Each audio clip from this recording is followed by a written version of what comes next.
Esiet sveicināti, kurš runā šīs sezonas jaunākajā epizodē. Tas būs speciāli izlaidums, kas veltīts pasaules čempionāta kvalifikācijas turnīram, kas norisināsies Liepājā. Tāpēc šodien esmu ņēmis sev mazu palīgu, padomnieku klāt. Tas ir Toms Peniķis, ar kuru kopā šodien pastāstīsim un parādīsim jums svarīgākās lietas, kas būtu jāzina, gatavojoties pasaules čempionāta kvalifikācijas turnīram, kas Liepājā sāksies jau pēc nedēļas un norisināsies kopumā jau 3. reizi. Pirms mēs ķeramies tam, kas tur būs sagaidāms, iepriekšējās 2 reizes, kā tu Tom tās pats atceries, kāda bija tava pieredze tajās? Man pirmā pieredze bija jau pirmajā kvalifikācijā, kad es strādāju šeit. Man liekas, kad man bija kaut kādi 13, 14 gadi. Lielajai komandai es pat nebiju tad vēl netuvu. Un strādāju pie noraidīto soliņa. Un tie, kas ļoti labi atpazīst pasaules florbolistus, atceros vēl tajā laikā Filips Formans. Viņš aizvadīja savu pašu pirmo kvalifikāciju Čehijas izlasē. Un viņš ir tikai gadu vecāks par mani. Un viņš sēdēja uz noraidīto soliņa, es sēdēju viņam blakus.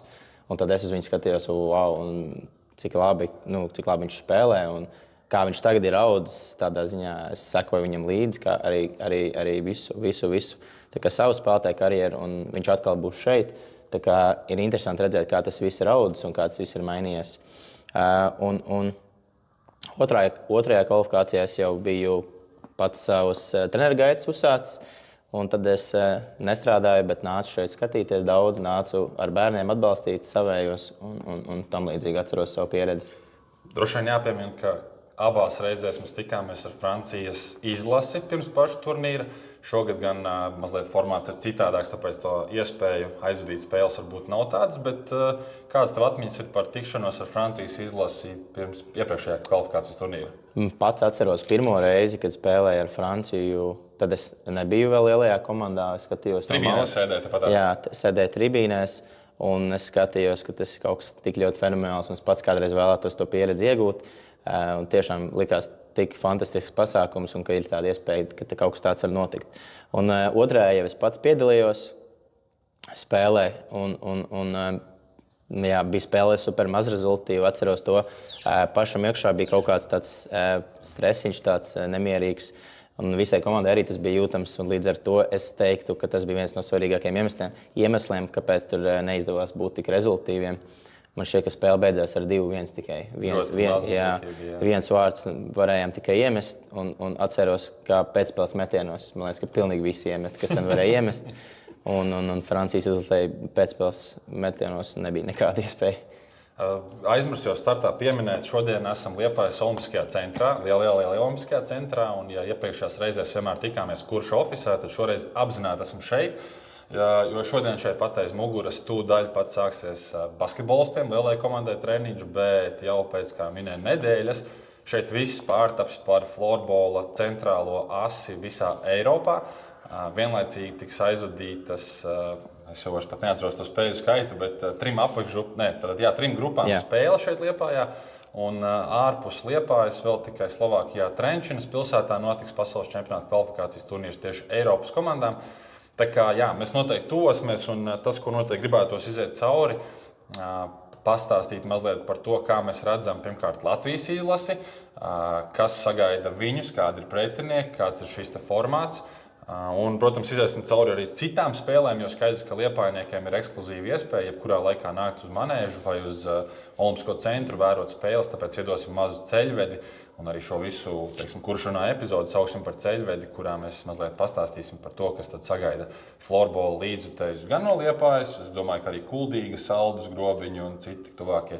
Tāpat es nešaubos, ka talsinieki atbrauks Latvijas izlasi atbalstīt un tam līdzīgi. Tā kā noteikti visai būsiet gaidīti Liepājā. Bet ķeramies pie paša galvenā.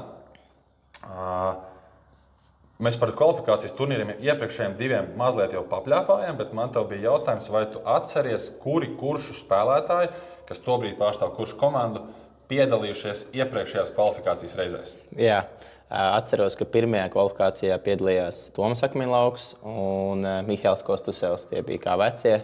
Un tad otrajā kvalifikācijā bija 2 jaunie, kas ir Rauls Pols un Gustavs Griezītis. Jā. No pirmās reizes man tiešām spilgtā atmiņā ir tas, ka tas bija man šķiet Mišam atvada turnīrs no izlases.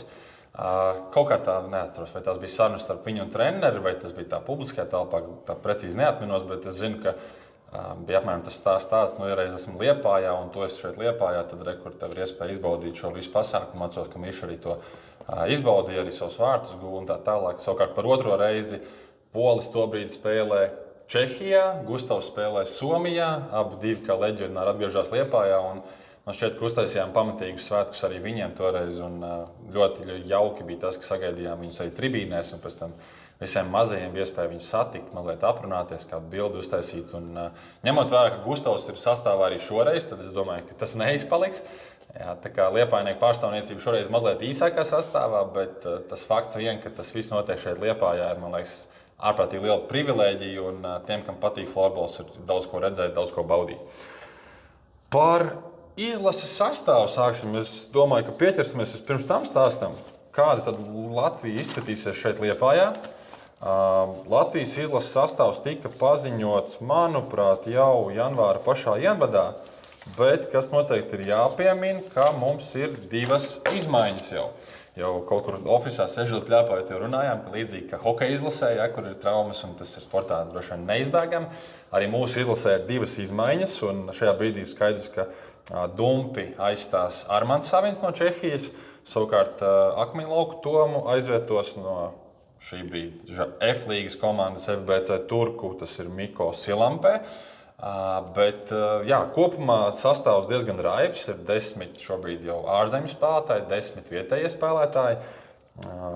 Kad tev iedod šo sastāvu, kāda ir tava komentāra, kā tev šķiet, kāda būs Latvijas izlase, un vai mēs esam tuvu optimālajiem sastāvam, vai tomēr ir tie būtiskie iztrūkumi tavuprāt? Manuprāt, šis ir tuvu labākajam Latvijas izlases sastāvam. Protams, ir tie iztrūkumi saucamie, bet ir ļoti daudz spēlētāju no ārzemēm, un ir tiek daudz runāts par to, ka, lai celtu Latvijas izlases līmeni, ir nepieciešami spēlētāji, kas gūst pieredzi ārzemēs. Līdz ar to es domāju, ka jo vairāk ārzemnieku, jo spēcīgāk mēs kļūstam, jo vairāk viņi attīstās un gūst lielāku pieredzi. Un es noteikti paredzu Latvijai ļoti pārliecinošu sniegumu, kā redzēts grupās. Nav tās pašas spēcīgākās komandas, līdz ar to es gaidu visvairāk noteikti, kā nepārbrauksim pārliecinoši spēlēsim grupas spēlēs, un tad mēģināsim iekost arī lielajai Šveicē. Es tieši gribēju teikt, pagājušajā reizē saucamajā lielajā finālā tikāmies ar Somiju. Un pirms spēles izlases treneris, kurš arī pats ir soms, bija ļoti kaujiniecisks, teica, ka tūdaļ esam jau uz papēžiem un ka tā būs tā diena, bet tad, kad viņi pienāca, nemaz tik rožaini neklājās.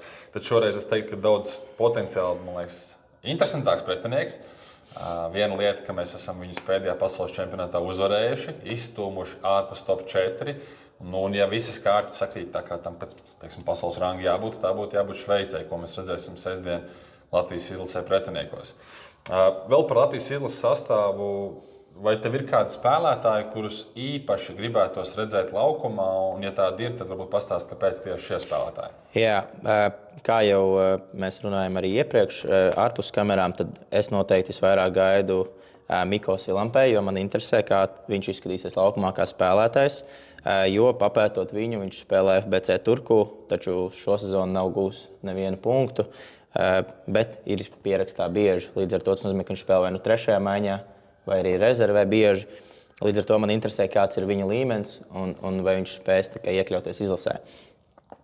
Vēl liels spēlētājs, ko es gaidu, ir Kārlis Stukāns, jo arī viņš ir uz tādas jautājuma zīmes, cik ļoti labs ir viņa līmenis šī brīža, jo viņš ir F līgā, spēlē ļoti, ļoti labā klubā, taču viņš ikdienā, cik es saprotu, spēlē vairāk tikai ar jauniešu sistēmā. Līdz ar to būs interesanti redzēt, vai viņš arī spēj iekļauties vīriešu līmenī. Un tad vēl ir arī, protams, vārtsargu līnijas. Mums ir ļoti spēcīgi arī ārzemju vārtsargi. Un būs ļoti interesanti paskatīties Pontus Zariņu, kurš spēlē šobrīd SSL. Un man ļoti patīk, kā viņš darbojas, cik ļoti viņš aktīvs ir kā vārtsargs un arī kā personība. Līdz ar to tie būtu tie 3 spēlētāji, kurus es gaidu un gribētu redzēt Latvijas izlasē. Tu man pārsteidz ar to, ka tu piemini Pontusu, jo man šķiet, viņa līmenis ir tāds, ka šaubu droši vien nav, kāpēc viņš šeit ir un cik liels pienesums ir viņa būšana izlasē. Jā, bet manā pusē atkal taisni pretēji teikt, man pirmais, ko gribās redzēt, protams, ir mūsu pašu Gustavs Griezītis. sezona Šveices pēc spēka 2. līgā, ja, bet es skatos, ka ļoti rezultātīvi viņš spēlē. Viņš ir pamainījis pozīciju, viņš tiek iespēlēts kā centra spēlētājs.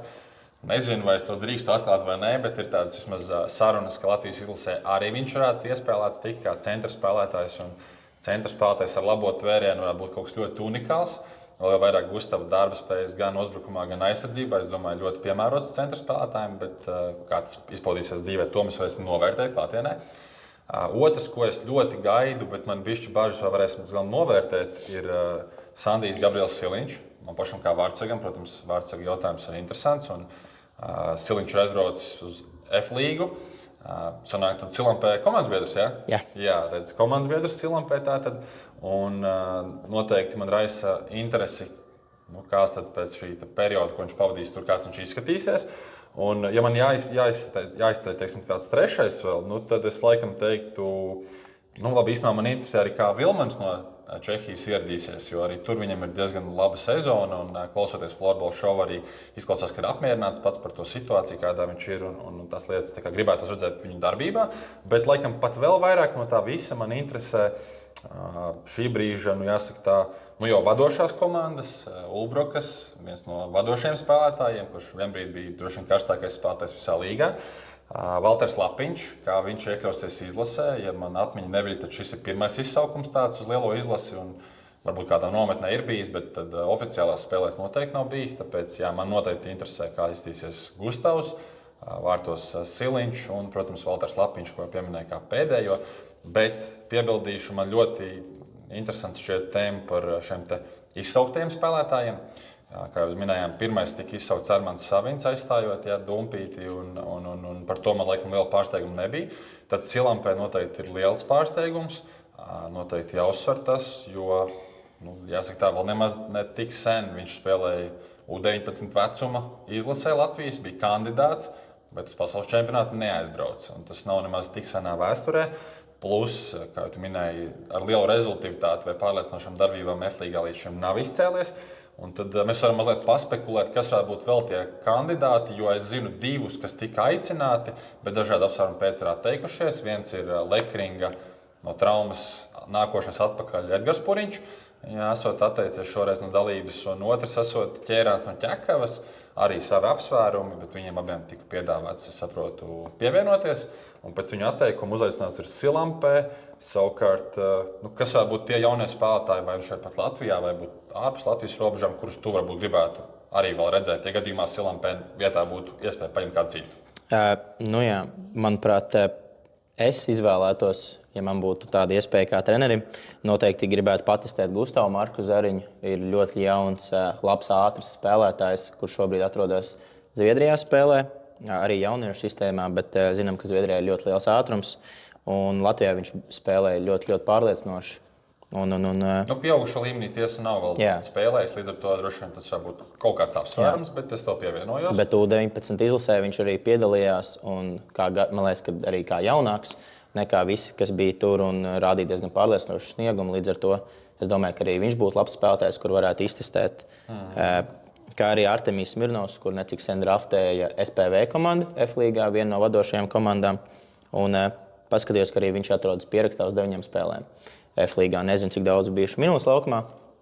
Vienā, cik es saprotu, bija reāla darbība arī. To mēs diezgan droši zinām. Jā, un interesē arī, kā viņš izskatās kā spēlētājs, jo arī viņš līdzīgi kā Stukāns ikdienā spēlē jauniešu sistēmā Somijas. Līdz ar to es domāju, ka arī viņi interesanti būtu patestēt, jo noteikti viņš ir aizbraucis uz ārzemēm ar mērķi palikt labāks un attīstīties kā spēlētājs. Līdz ar to viņš arī noteikti iespējams kaut kādā brīdī tēmē uz izlases. Arī no aizkulisēm dzirdēju versiju, ka Adrians Spunder bijis viens no tiem, ko tā izskata vai vismaz apskata kā versiju, kas varētu pievienoties tad, kad ir jāizvieto šie spēlētāji. Bet izlases trenerim mums ir bijis arguments, ka viņš vēl ir jaunais spēlētājs, kuram priekšā vēl ir ļoti daudz laika, kuram priekšā vēl ir U19 čempionāts otrais. Līdz ar to izklausās, ka viņš mazliet meklē jau gatavākus spēlētājus un iespējams tiešām jau gatavo sastāvu pasaules čempionātam. Es domāju, ka šaubu šobrīd nav nevienam, vai Latvija tur piedalīsies. Es nezinu, kam jānotiek, lai tas tā nenotiktu. Bet neatkarīgi no tā, es tev pievienojos par šiem jauniem spēlētājiem, ka viņus būtu interesanti redzēt. Un ir prieks, protams, ka viņi ir devušies arī ārpus Latvijas un izmēģina savus spēkus un gūst jaunas pieredzes. Un, ja tādi spēlētāji tur nostiprināsies un iegūs savas pozīcijas, es domāju, ka tiešām pārskatāmā nākotnē arī viņi būs pie izlases durvīm un droši vien nāks iekšā. Kā arī vēl jāpiemina noteikti Ernests Ronis, kurš arī šobrīd spēlē ar Vilmanu vienā komandā. Rezultīvi spēlē un ir atgriezies no traumas. Un necik sen arī redzēju, bija ielikts Čehijas Floorball Instagram kontā, ka gūs arī vārds atzīmēs rezultīvi. Un viņš pats arī bija ielicis. Līdz ar to es domāju, ka viņš ir atpakaļ un noteikti arī labprāt spēlē šobrīd Liepājā.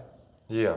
Nu, labi, man šķiet, ka par Latvijas izlases sastāvu mēs lielās līnijās esam aprunājušies par to, kas mums bija šķita tāds, ko izcelt. Jo, protams, mēs varam no rezultātu snieguma viedokļa droši vien atgriezties pie tā, ka mums ir Pēters Strekšs, kurš gūst vidēji punktu spēlē. 27 punkti 26 spēlēs. Tad punkts vidēji spēlē kā aizsargam Somijas spēcīgākajā čempionātā, vienā no spēcīgākajām komandām. Protams, mēs varam pieminēt tāpat tās Ragovski, kurš šobrīd izcels, protams, Latvijas čempionātā, un tāpat tās Morits Krūmiņš, ko mēs pat aizmirstam, kurš spēlē arī SSL, kas ir pasaules iespējams spēcīgākais vai konkurē varbūt ar Somiju savā starpā. Tā kā mums ir lieli spēlētāji, kurus nākt atbalstīt, redzēt, varbūt pāanalizēt, varbūt maziem spēlētājiem tiešām aizgūt kādas lietas, ko viņi dara laukumā. Tas tiešām tāds lietiņas, ko mēs varam paskatīties. Tā, nu tad ejam droši vien uz priekšu. Par apakšgrupām mazliet paskatīsimies. Paiesim cauri, kā jau minēju, Liepājā būs 3 apakšgrupas. Divas no apakšgrupām aizvadīs spēli šeit, Liepājas Olimpiskajā centrā. Un viena no apakšgrupām spēles aizvadīs Lots manēžā, tas, kas ir Kuršu mājas laukums, kurš aizvada ikdienā treniņus un spēles. Tā iepriekš nav bijis, un jāsaka, kādu laiku atpakaļ bija tāda saruna, ka jāatgriež Eiropas čempionāts. Un es noteikti biju tajā pusē, kas ļoti gribēja, lai atgriežoties Eiropas čempionātam, pirmais notiek tieši Liepājā, jo infrastruktūra šeit ir perfekta. Varbūt manēžas ietilpība nav tā lielākā, bet es domāju, ka priekš šīm sacensībām, kas šeit ir paredzētas un tās ietilpības, kas manēžā ir, es domāju, pilnīgi atbilstoši un ļoti ērti. Un es domāju, viss būs superīgi un ļoti forši. Bet jā, pievēršoties tātad Latvijas apakšgrupai. Mūsu pretinieki B apakšgrupā bez Latvijas ir arī Slovēnija, kas tikko ir aizvadījuši savu pirmo pasaules čempionātu, tad pirmo reizi kvalificējās pasaules čempionātam un aizvadīja pirmo pieredzi tur, kā arī Ungārija un Ukraina. Dzirdot šīs komandas, tu jau pieminēji, ka sagaidāms pārliecinošas uzvaras, bet vai tev ir sajūta, ka kādā no spēlēm varētu būt kādas, ja tā var teikt, problēmas? Vai kaut kur aizcerties mēs varētu, kur varētu būt pretinieks, kas mums tāds neparocīgāks? Jā, es noteikti gribētu uzteikt Slovēnijas izlasi, jo pēdējā laikā viņi šķiet, ka florbolam ir pievērš uzmanību un ir pielikuši. Jo necik sen pēdējā sanāk otrais čempionāts 3-3, Slovēnija izcīnīja 3. vietu. Un nedaudz arī paskatījos tās spēles un atceros, ka Slovēņi rādīja ļoti, ļoti fizisku un ātru florbolu. Līdz ar to tas varētu radīt kaut kādas nelielas problēmas Latvijai. Līdz ar to es teiktu, ka nebīstamākais, bet stiprākais pretinieks noteikti ir Slovēnijas izlase. Par Ungārijas un Ukrainas izlasi man nav tik daudz informācijas, bet es esmu pārliecināts, ka viņi nav tik spēcīgi kā Slovēnija un domāju, ka Slovēnija būs mūsu stiprākais pretinieks. Jā, ļoti iespējams, ka tā. Un arī mazliet paskatījos Slovēņiem sastāvu, vai nav kāds, kas ļoti lēc acīs, kur obligāti būtu jāpavēro. Iekrīt acīs, ka 2 spēlētāji spēlē Austrijā, kas varbūt no mūsu pozīcijām liekas kaut kur tā kā joprojām uz leju un varbūt nav tāds izteiksmīgs čempionāts, un piemēram Slovākija vai Čehija būtu daudz izteiksmīgāks, ja? Bet tie droši vien ir viena no komandas vadošiem spēlētājiem, kas spēlē Austrijā. Un, jāsaka jau tā, pēc pasaules ranga tagad 16 slovēņi. Droši vien ar cerībām tikt uz pasaules čempionātu vēl vienreiz, bet droši vien noslēdzot mūsu šo sarunu, es vēlreiz pieskārties šim, ka es domāju, ka tas būs diezgan sarežģīts uzdevums, jo skaidrs ir, ka mūsu apakšgrupas pirmā vieta, ko mēs sagaidām, ka būs Latvija, automātiski iekļūst uz pasaules čempionātu. Un tad mūsu grupas otrā, kas varētu būt Slovēnija, pret A grupas otro vietu, kas potenciāli var būt Norvēģija. Šķiet, ka visas kārtas tomēr var būt Norvēģi rokās šajā duelī, bet lūkosim, ko var Slovēnija sagādāt. Jā, bet par apakšgrupas spēlēm noteikti Slovēnijas spēle ir tā, ko noteikti ir jāredz. Atklāšanas spēle pret Ukrainu, arī ar visu kuršu sistēmu nāksim skatīties. Domāju, ka arī mazs satraukums žekiem varētu būt, vai tribīnes būs 2000 pārpildītas. Es domāju, ka nē, bet tomēr atklāšanas spēle, kādu laiku nav būtis kopā, iespējams, ka jaunas pozīcijas, jauni maiņu virknējumi. Savs mazais drudzīts droši vien būs žekiem, tas tikai pozitīvi, un es domāju, ka mums kā līdzstājiem ir vērts nākt skatīties, atbalstīt un vērot to visu klātienē. Tas būtu no šīs grupas spēlēm, un, protams, es domāju, ka principiāls duels varētu būt Ungārija un Ukraina savā starpā. Atminoties iepriekšējās kvalifikācijas spēles, citreiz tieši šajā, es to tā saukšu, otrā ešalona dueļos bija daudz vairāk emociju nekā tur, kur tiekās tās top komandas, jāsaka tā. Ja? Tāpēc, ka tur, jāsaka, viņiem ir tas daudz lielāks piedzīvojums.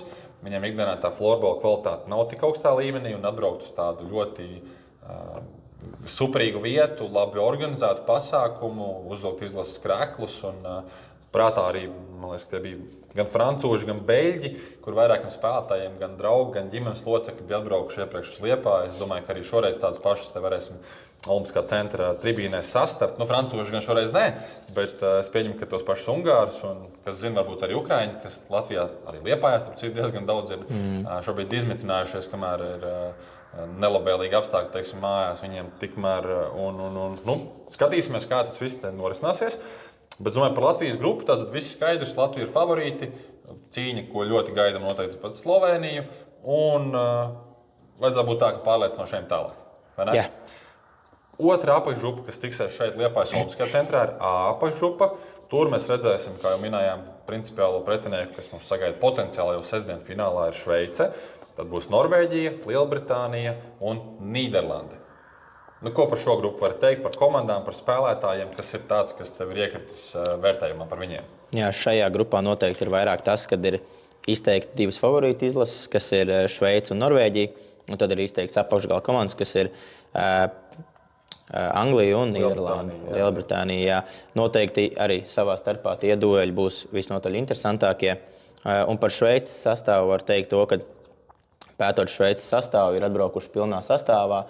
Un salīdzinot ar pēdējo pasaules čempionāta spēli, viņa pirmā maiņa ir tieši tāda pati. Tie spēlētāji, visi, kas bija tur, ir arī iekļauti uz kvalifikāciju. Līdz ar to Šveices sastāvs ir diezgan spēcīgs. Tur noteikti var izcelt arī Huclī spēlētājs. Spēlētāji, kas ir jāredz, varbūt nākot skatīties, kas ir tie uzvārdi, varbūt pasakīt. Jā, Huclī spēlētājs bez matiem. Līdz ar to viņi noteikti varēs ievērot. Atceros, ka arī viņš guva vārdus pret Latvijas izlases tieši, līdz ar to viņš ir spēcīgs un arī spēlē Zviedrijas Superlīgā, kā arī Paskals Šmuki, kurš spēlē šobrīd Storvetā. Viņa spēles laiks nav tik liels, viņš, man liekas, spēlē 3. maiņā, bet spēlē komandā. Pasaulē labākajā? Pasaulē labākajā, jā, jo Storvetā vienību kausā. Jā, necik sen izcīnīja čempionu kausu, līdz ar to noteikti spēlē labākajā komandā pasaulē, līdz ar to noteikti labs spēlētājs. Tur arī veterāns viens tāds, man liekas, ļoti pazīstams ir. Kurš? Nē? Jānis Zauks. Jā. Es nezinu, vai viņš ir veterāns. Man šķiet, ka viņam ir. Viņš tik sen, man liekas, spēlē, kad jau liekas, ka jā, varētu būt. Jā, Jānis Zauks. Man liekas, ka viņš bija 97. gads. 28, 29 gadi, nav pat 30. Par veterānu grūti nosaukt, bet Jānis Zauks, jā, noteikti viens no tādiem tehniskākajiem spēlētājiem. Arī es uz viņu esmu skatījies visu mūžu kā spēlētāji, daudzos video. Man ļoti patīk viņš kā spēlētājs, cik viņš ir radošs, tehnisks un spēja apspēlēt un gūt vārdus. Viņš ir ļoti labs. Katrā ziņā Šveice brauc droši vien kaujinieciski noskaņoti un droši vien mērķis ne tikai uzvarēt apakšgrupā un šo ceļa zīmi nopelnīt, bet es pieņemu, ka arī revanšoties Latvijā varētu būt viens no mērķiem. Visticamāk, jā, ka viņi noteikti vēlas ierādīt vietu, ka tā iespējams bija tikai Latvijā. Jā, vēl pēc tam Latvijā. Līdz ar to es domāju, ka viņi noteikti vēl ir atbildi parādā Latvijai. Līdz ar to viņi tā noteikti jūtās un brauc uz šeit kaujinieciski. Otra komanda, ko man gribās pieminēt, protams, ir Norvēģija. Un varbūt tur nav iepriekš ļoti pazīstamie Kronbergs un Olesens. Ja? Bet vakardien, kā reiz gatavojoties šai sarunai, sarakstījos ar Moricu. Jo skatos, ka diviem džekiem ir Varbergas pieraksts. Ja? Un es domāju, jāsaka godīgi, neesmu liels SSL ikdienas skatītājs un pētītājs, tāpēc uzjautāju viņam, kas tie par džekiem. Un izrādās, ka Norvēģijas pirmais vārdsargs ir Morica komandas otrais vārdsargs. Tātad ikdienā spēlē SSL, varbūt nav tāds dominējošs pirmais, bet joprojām spēlē ļoti augstā līmenī. Un aizsargs Gronlī ir Morica pārennieks SSL komandas pirmajā uzbrucēja aizsargu pārī. Tātad Gronlī noteikti arī viens no spēlētājiem, kuru varam paskatīties. Jā, ikdienā spēlē kopā ar Moricu, spēlē Zviedrijas Superlīgā. 1,70 m augumā? Jā. Jā, ļoti neliels augumā. Tātad ir jābūt kaut kādām specifiskām īpašībām, kāpēc tieši viņš ir izkarojis vietu un galīgi ne švakākajā līgā, ne galīgi švakākajā komandā. Tā kā tas ir interesants spēlētājs. Un bija vēl viens, ko tu man pieminēji, uzbrucējs. Gitska? Nē, vēl viens. Pedersens. Pedersens, jā, par viņu ļoti interesanti. Marijus Pedersens, viņš bija U19 čempionātā kādu laiku atpakaļ. Viņš tika salīdzināts ar Justu Skainlēnu YouTube video. Un es atceros arī, kad vēl jauns biju, ļoti daudz skatījos viņa tos highlights. Viņš super daudz fintoja un ir tāds ļoti, ļoti arī radošs tehnisks spēlētājs. Un pagājušajā sezonā spēlēja Jets komandā Šveicē, un viņu trenēja Heikki Lūkonens, un viņi spēlēja vienā komandā ar Gustavu. Līdz ar to viņi arī kaut kādā mērā noteikti ir zināmi spēlētāji. Līdz ar to Pedersens arī noteikti ir interesants spēlētājs, kur pavērot Norvēģijas izlasē. Nu, un ja no gadījumā sanāk tā, ka Norvēģi nokož Šveici, kas nav izslēgts. Mēs saprotam, ja Šveici brauc kaujinieciski, viņi būs ārkārtīgi liela favorīti, bet tas nav izslēgts. Nu, tad teorijā mums arī ar Norvēģiju var krustoties ceļi, un varbūt, ka būtu interesanti arī redzēt. Gustavs pret savu bijušo komandas biedru, Morits pret saviem tagadējiem komandas biedriem. Tādi arī savā ziņā mazi duelīši, kuriem pievērst uzmanību. Man liekas, ka mēs tam bišķi haotiski ar tām lapām sēžam, bet pats galvenais, ka mums ir informācija priekšā, par kurām pastāstīt, pasļāpāties. Tātad divas apakšgrupas šeit Liepājas Olimpiskajā centrā. Spēles šeit sāksies no trešdienas. Fināla diena ir sestdiena, kad visu dienu notiek spēles. Katru dienu ir 4 mači. Spēļu sākuma laiki ir 10, 13, 16 un 19. Visas dienas 19. spēlēs Latvijas izlase. Un, jāsaka tā, mēs jau esam ieplānojuši, ka arī sestdien, kad ir spēle par pirmo vietu, kur tiksies A un B grupu uzvarētāju komandas, arī ļoti gaidām Latvijas dalību šajā spēlē. Tāpēc jā, noteikti katru vakaru Liepājniekiem un tuvāko apdzīvoto vietu līdzjutējiem. Un es pat ļoti ceru, ka atbrauks arī no Cēsīm kāds, un varbūt kāds no Valmieras un tam līdzīgi, lai paskatītos saviem džekiem. Un, zinot iepriekšējo pieredzi, arī Armandam Savinam diezgan fanu pulciņš, kas braukā līdzi, tā kā varbūt arī no galvārds kāds būs. To visu noteikti redzēsim šeit pat Liepājas Olimpiskajā centrā. Bet, kā jau minēju, Liepājā ir 3 apakšgrupas, kas ir tāds varbūt liels retums, jo parasti 2 apakšgrupas tiek uzņemtas vienā sporta bāzē, bet Liepāja ir ļoti bagātīga ar savām sporta bāzēm un sporta infrastruktūru. Un, kā jau minējām, viena apakšgrupa ar 6 komandām spēlēs Lots manēžā. Un tur mēs redzēsim Čehiju, Vāciju, Igauniju, Spāniju, Itāliju un Beļģiju. Tātad 6 komandas, no tām 3 automātiski nodošanās vietu pasaules čempionāta fināla turnīrā. Es domāju, ka te nav grūti prognozēt trīnieku. Nav gan, jā. Šeit arī tā kā iepriekšējās grupās bija 2 spēcīgas, 2 daudz zemāka līmeņa. Šeit arī šķiet diezgan līdzīgi. Kaut gan es teiktu, ka vidus komandas varētu būt interesants duels. Spānija un Igaunija. Jā, jo es kaut kā atminos, ka iepriekšējā kvalifikācijā bija līdzīgs duels un bija diezgan interesants spēles. Jo Spānija arī spēlē diezgan fizisku un ātru florbolu. Varbūt nav tas tehniskākais, bet viņi ar savu ātrumu un spāņu karstasinīgumu var cīnīties. Par pastarīšiem beļģiem man tādā spilgtā atmiņā. Man viens no bērnības draugiem kādreiz dzīvoja un studēja Nīderlandē, un viņš sapazinās un satikās regulāri ar florbolistiem arī no Beļģijas. Un tajā pusē diezgan izteikti viņi nāk no lauku hokeja. Pārkvalificējās par florbolistiem. Ja kādreiz teica Latvijā, ka no hokeja mēs kļūstam par florbolistiem, kas tagad, protams, vairs īsti nenotiek, bet tur noteikti Beļģijā sakojuši, kad ir lauku hokeja spēlētāji, kur brīvdienās uzspēlē arī florbolu. Un man kaut kā spilgtā atmiņā, ka tur bija vairāki džeki, kas taisīja ļoti neordināras darbības, jo viņiem lauku hokejā īsti nav neērtās puses, tur abas puses principā ir vienādas. Un arī florbolā bija ļoti līdzīgas situācijas, kur viņi priekš tāda klasiskā florbola skatītāja liekas, ka spēlē ļoti dīvaini vai savādi, bet citreiz tās situācijas iziet cauri. Un, jā, es ļoti gaidu īstenībā Spānijas, Itālijas, Beļģijas savstarpējās spēles, jo, kā minēju, tam apakšgalam spēlējot savā starpā, tur ir top cīņas, viņi paši ir aizrautīgi, viņi saprot, ka pret Čehiju varbūt un Vāciju viņiem īsti argumentu nav, bet savā starpā gribās pacīnīties, un es domāju, ka viņiem arī būs aizraujošs turnīrs, un to visu mēs redzēsim Lots manēžā. Bet par top trīnieku. Čehija. Kas ir tas, ko mēs redzēsim šeit pat Liepājā? Jā, kārtīgi izpētot Čehijas sastāvu. Čehi nav atbraukuši ar vāju sastāvu, bet visnotaļ viņi varētu būt spēcīgāki. Bet papētīju, ka vecākais Čehijas izlases spēlētājs ir 2002. gadā dzimis. Tas arī ir Filips Formans, kurus pieminēju iepriekš sarunā. Principā pēc vecuma varētu teikt, ka Čehi būs atbraukuši ar U23 izlasi. Čehijas izlasēji lielākie iztrūkumi ir superskaļi uzvārdi, kurus, diemžēl, mēs neredzēsim manēžā. Būtu liels prieks un noteikti visiem bērniem arī redzēt, kā tad izskatās pašas lielākās zvaigznes. Jo sastāvā nav Nemečeks un Langers, kuri tikko bija iekļauti top 10 labāko spēlētāju sarakstā. Jā, Nemečeks kā otrais labākais vispār pasaulē spēlētājs, kurš arī tikko izcīnīja čempionu kausu kopā ar Langeru. Līdz ar to žēl, ka viņi nebūs Lots manēžā, bet būs super daudz citu talantu, jaunās zvaigznes. Nebūs arī Josefs Ripars, kurš spēlē arī SSL Jönköpings komandā, un arī Matejs Havlas, kurš arī ir super talants no Tatrana. Benešs arī Tatrana. Pieredzējušies, un arī, man liekas, ka kapteinis ļoti bieži Čehijas izlases, kā arī Delongs, kurš ir izteikts uzbrukuma līderis, kurš spēlē Mlada Bolestala komandā, un arī, ja nemaldos, rezultīvākais vispār Čehijas virslīgās. Līdz ar to, jā.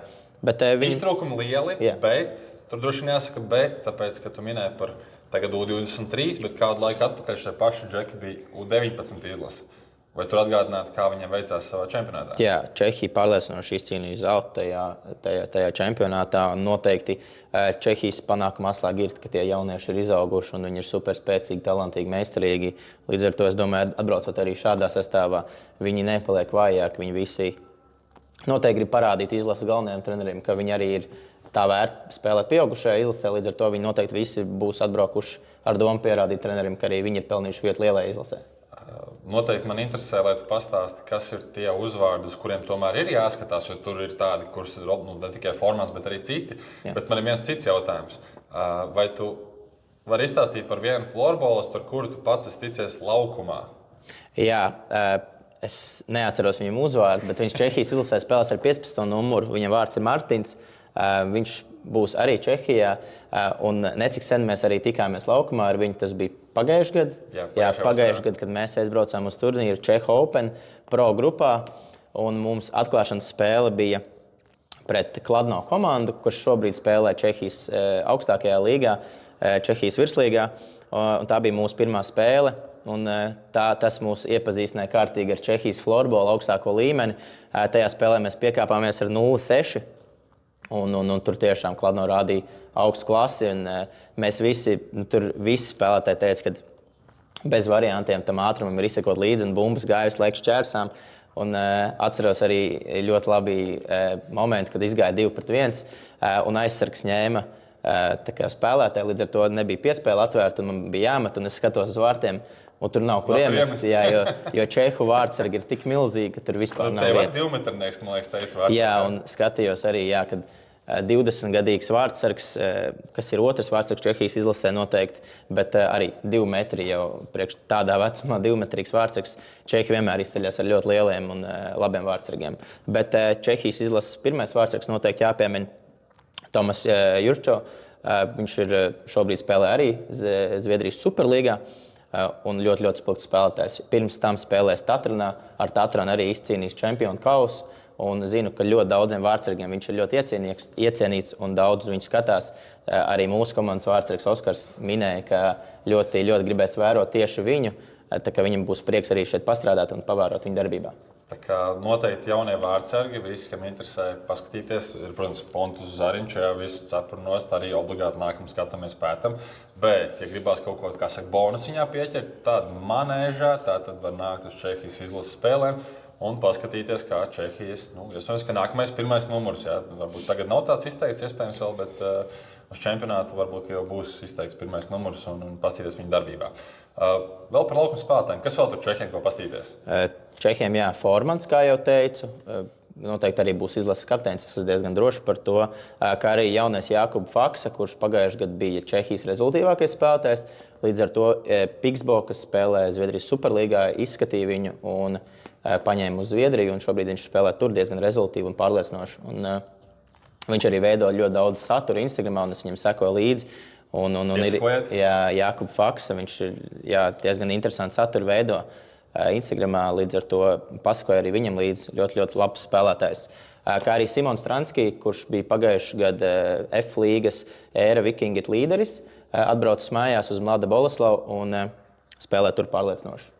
Boleslava, man liekas, ir nopakojusies tā kā... Jā, tur ir ļoti daudz, nopietni, daudz spēlētāju. Tas ir labi, bet vēl bija viens aizsardziņš tāds jauns gados, kuru tu man gribēji pieminēt, ka viņš ir noticis. Es aizmirsu. Kurš tas bija? Pongačārs? Lukas Punčhārs arī. Jā, viņš atbraucis arī no Zviedrijas un tagad spēlē Čehijā. Jā, arī labs. Pirmās maiņas aizsargs bija pēdējā čempionātā. Jā. Joprojām gados jauns. Es domāju, ka arī viņu mēs šeit redzēsim. Un es nešaubos, ka viņš izcelsies arī ar lieliskām darbībām. Vai tev ir kāds komentārs par Vācijas izlasi?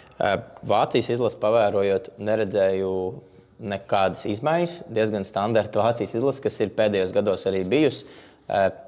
Aizmirstu tagad uzvārdu. Bija diezgan pagrūts, bet Florians, viņam vārds bija, viņš spēlē parasti ar tādu matu lenti, arī rezultīvākais spēlētājs pārliecinoši Vācijas izlasē noteikti viņa līderis. Līdz ar to es piefiksēju. Bet tādas spilgtu uzvārdu, kurus obligāti jāredz Vācijai, tā kā nav kas baigi lec ārā no kopējā. Vaiskirhens viņam bija uzvārds, atceros. Jā, Florians Vaiskirhens, man liekas, ka bija. Jā.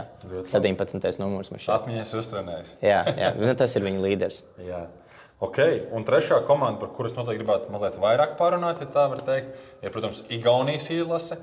Un, ja laikos, kad biju jauns un spēlēju Latvijas izlasē, tad tur tie ierastie līderi bija gadu no gada vien un tie paši. Tad jāsaka, tagad jau ir pienācis brīdis, kad neviens no tiem tā brīža vadošiem spēlētājiem vairs nespēlē. Visi ir savā ziņā savas karjeras noslēguši.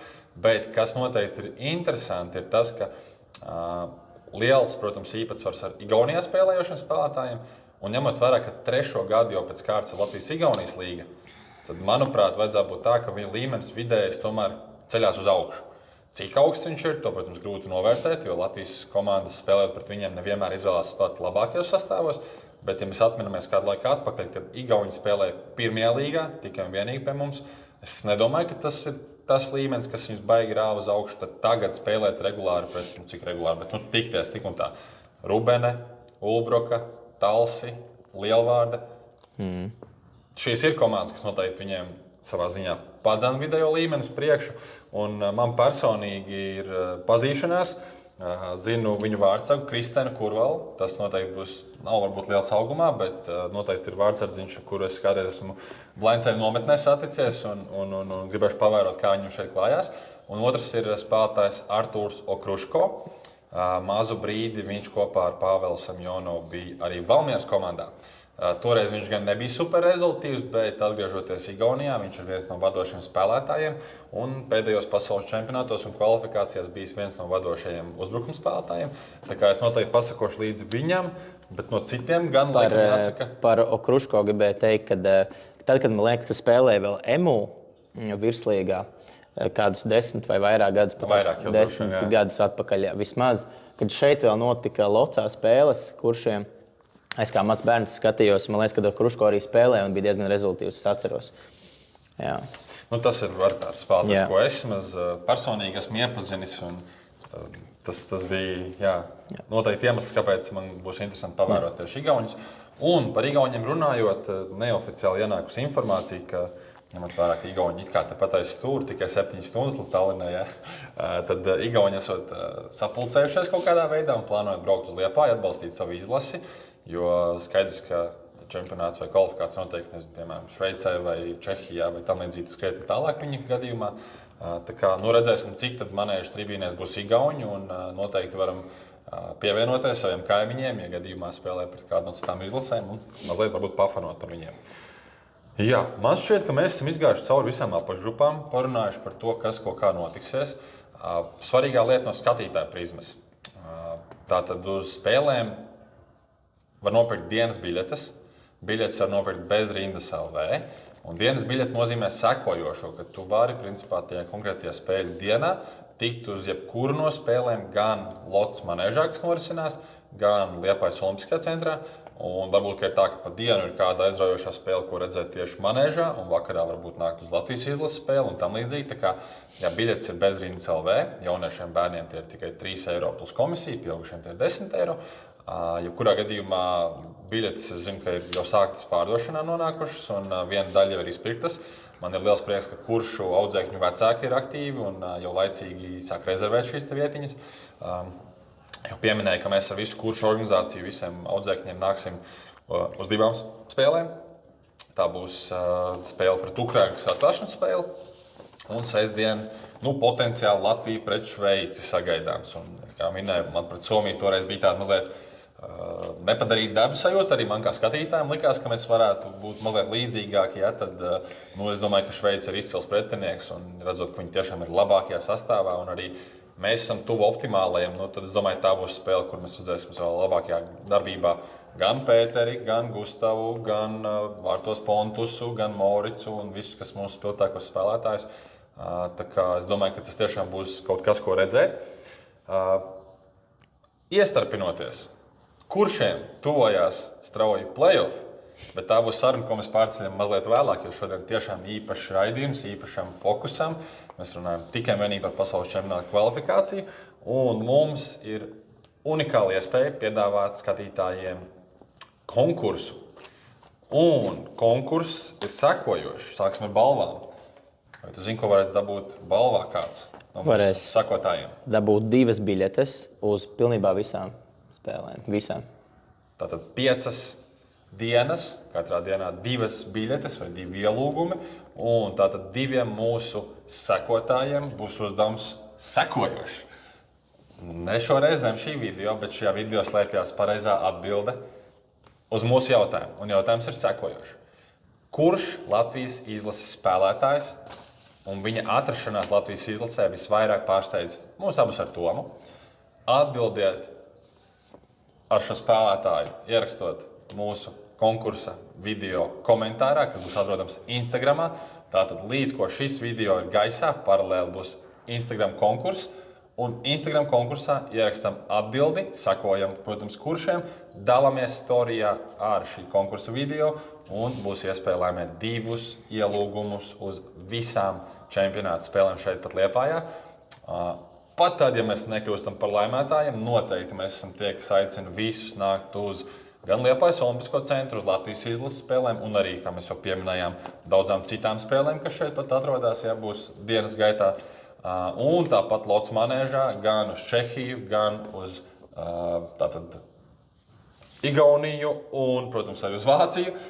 Noteikti uz šīm komandu spēlēm arī mēs noteikti aicinām un rekomendējam doties, jo tas būs, jāsaka, augsta līmeņa florbols mums tepat mājās, un to noteikti nedrīkst laist garām.